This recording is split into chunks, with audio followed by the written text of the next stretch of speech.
Ja, Goran, uzimam tebe, Lucija, za svoju suprugu i obećavam ti vjernost u doprinosu, u zdravlju i bolesti i da ću te ljubiti i poštovati u sve dane života svog. Ja, Lucija, uzimam tebe, Gorana, za svog supruga i obećavam ti vjernost u dobru i zlu, u zdravlju i bolesti i da ću te ljubiti i poštovati u sve dane života svog.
Lolusa nečaja, kako je išlo? Sinoce i čuvat ću ga ja i ljubit ću Lolusa nečaja.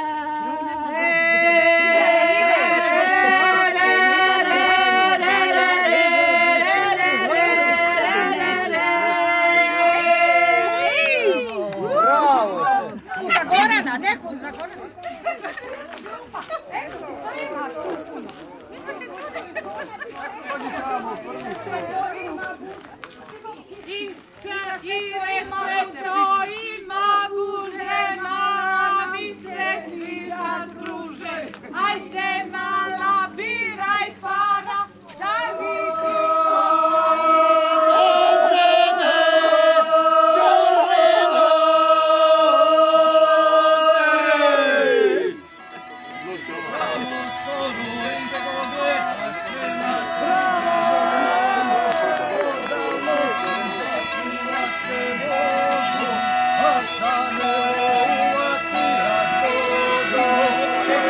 Ne znam, drugi nije da.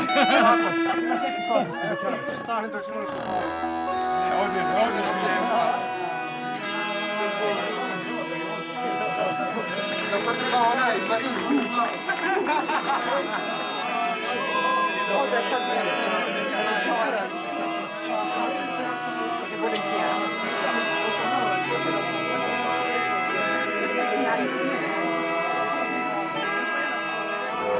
Može, 3, 4, sad.